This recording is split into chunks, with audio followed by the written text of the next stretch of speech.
When you're doing cabinets, it's really important to make sure that you have very sharp drill bits because they burn up really fast because the cabinet wood is so hard.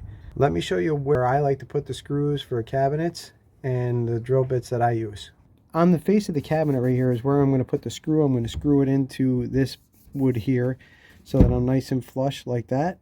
I like to put them underneath the hinges. I'm going to put one down here under the hinge and one here under the hinge. That way you don't see it as much.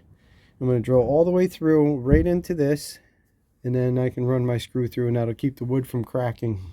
The first thing I did was remove the cabinet doors.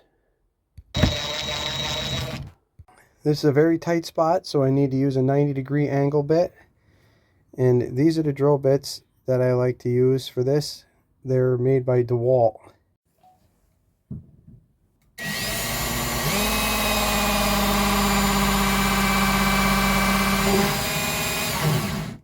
These are the screws that I'm going to use. They have a cutter bit on the end.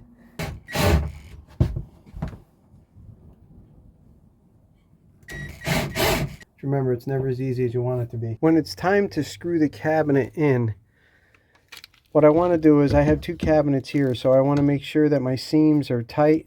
I'm going to use some clamps to squeeze my cabinet together before I screw the top one in and make sure that this seam is all lined up where I want it. I'm going to get my one screw in here, and then I'll get this all buttoned up. Now, you don't normally have to do this, but in this case, because it's in an RV, I need to put a screw in the very back of the cabinet over here. That's why you got to have one of these and one of these. Super important having your tool bag. Now that I have my cabinet mounted, I'm going to go ahead and put the doors back on.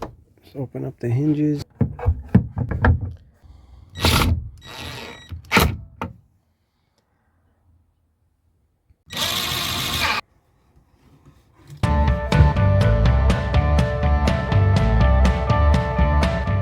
Well, I hope that helps you with cabinet installation. If you have any questions on any of that stuff, feel free to leave a comment and ask a question. I'll be glad to help you. Hammer that subscribe button, smash the notifications.